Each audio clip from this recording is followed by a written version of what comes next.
Good afternoon, everyone. All of the presentations that you have seen today required information. All of the studies you heard about required data. All of the studies that are in progress require additional data. Your data. The presumptive laws, many of them, depending on where you are, will require evidence of exposure. Welcome to INFORS, the National Fire Operations Reporting System.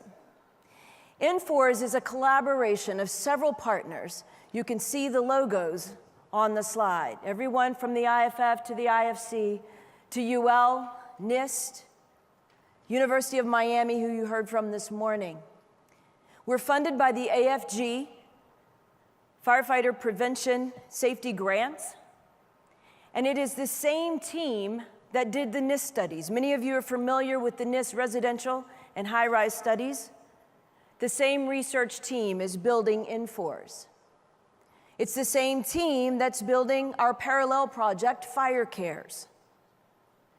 INFORS, in and of itself, is a data gathering instrument that is designed to collect the same information about the incidents of fire that we collect today, but also the operations. What happens in the environment? What happens when you show up on scene? Because that's what really matters. We need much more than the response time and the end result or fire spread.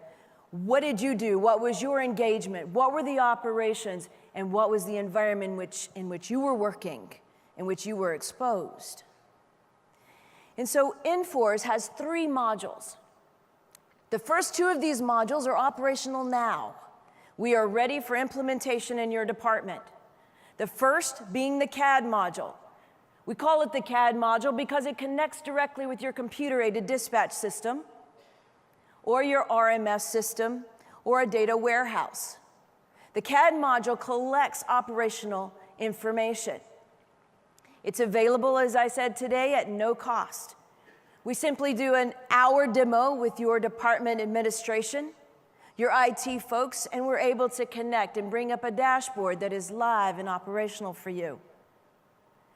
Let's take a look at some of the things that this first module is able to do. It's important that you understand the operational environment because when we get to the exposure app, it's all connected. We have everything from unit availability to zone coverage, first and second due, all of your workload, resource capacity status on ongoing operations. Everything from water on fire time to primary search complete to ventilation. All of those things that you do when you show up. Let's take a look at a dashboard. This is an INFORS dashboard. It's a snapshot. This is Richmond Fire Department, who is live. We pull data from Richmond Fire Department every 5 minutes. The data are real. They're live. This is their current count of incidents, their response time, the 6.8. I'm going to use a laser. We'll see if it works.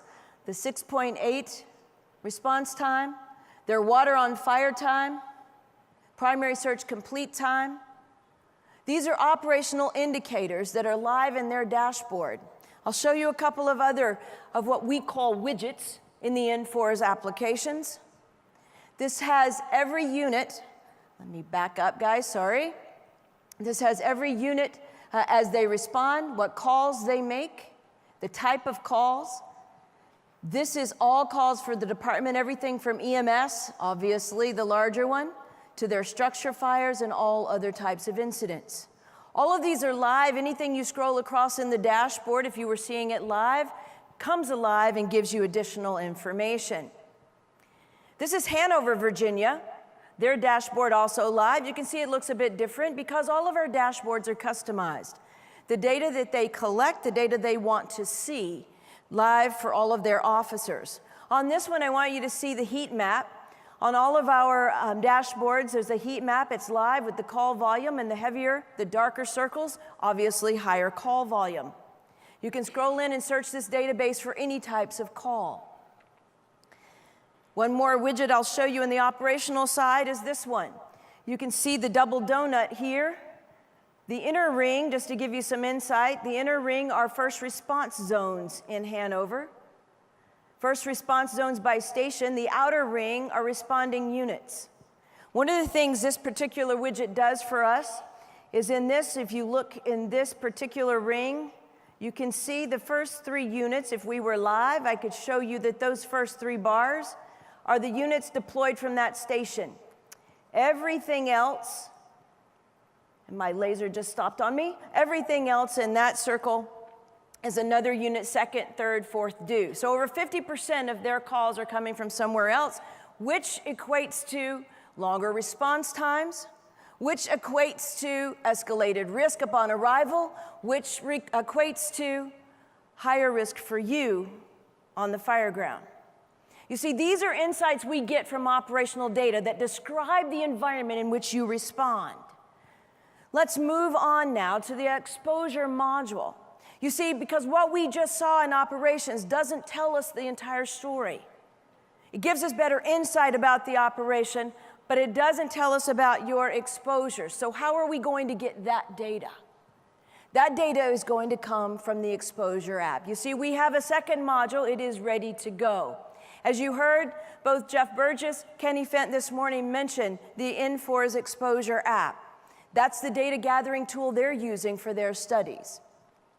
We've created it so that it looks like a dashboard. It's almost a gaming dashboard with the millennials in mind, that they would have a personal dashboard. So think of this and what you're seeing now as it being on your phone. You'd be able to enter your data. This is connected with the CAD module that I just showed you. But a couple of widgets you'll have on your own personal dashboard, the type of calls to which you respond. The red, obviously, fire. The blue, EMS. And the yellow would be anything else from hazmat, other types of scenarios. Another thing you would have on your personal dashboard would be exactly what you were doing when you were exposed. So you can see you even have bars, and the length of the bar being the longer the duration or the more exposures doing that particular activity, from extinguishment to overhaul to ventilation, and you can see the rest. We're even going to track your annual physicals. These data reside in your account. You see, we connect you through the department, and the way we're going to do that is once we have them live with the operational CAD module, you'll get an invitation to set up your Infor's ID and your Infor's exposure module account. Once you have an Infor's ID, it stays with you for life. All the data are encrypted, they are yours. It becomes your career firefighter diary.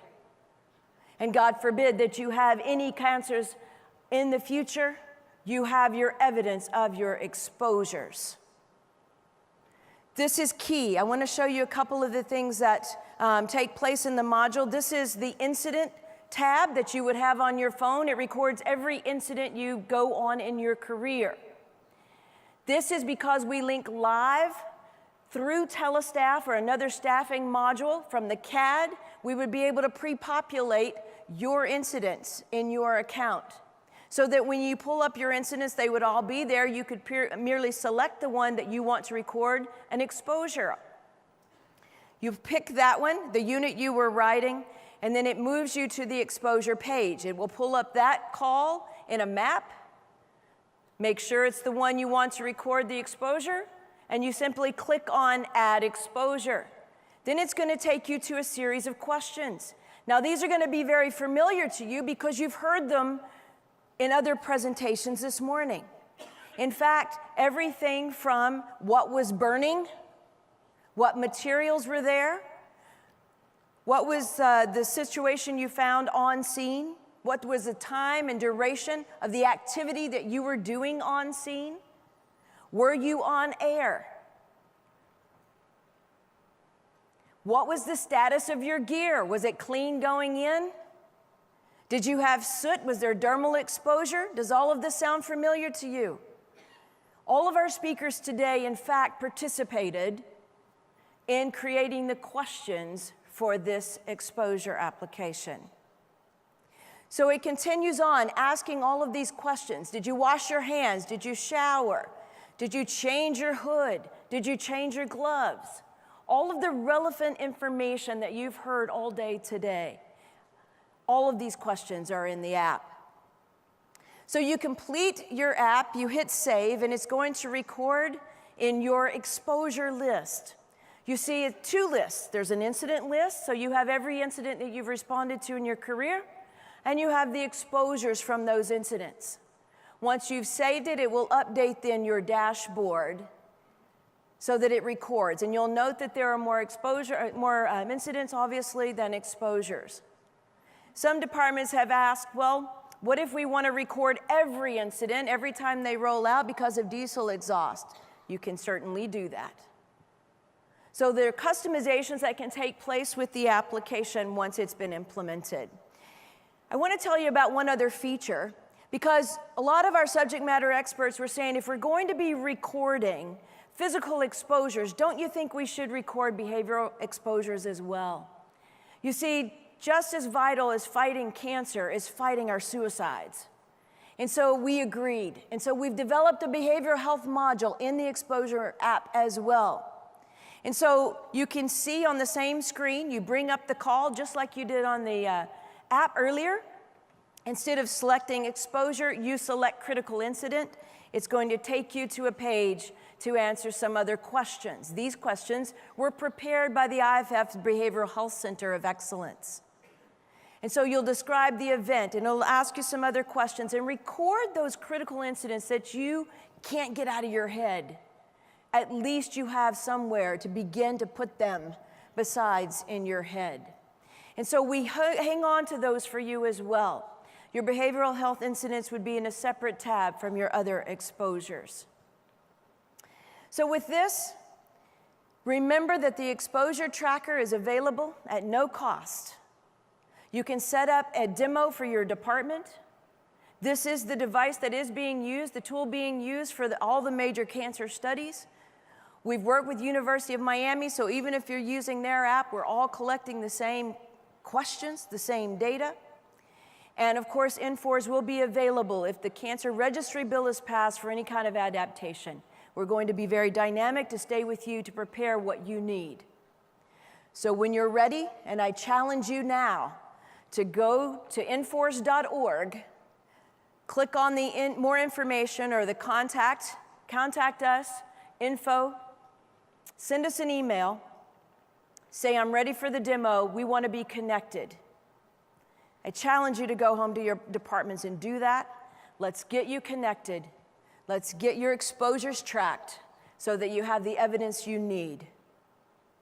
God forbid that that should come to be. It's time. Thank you.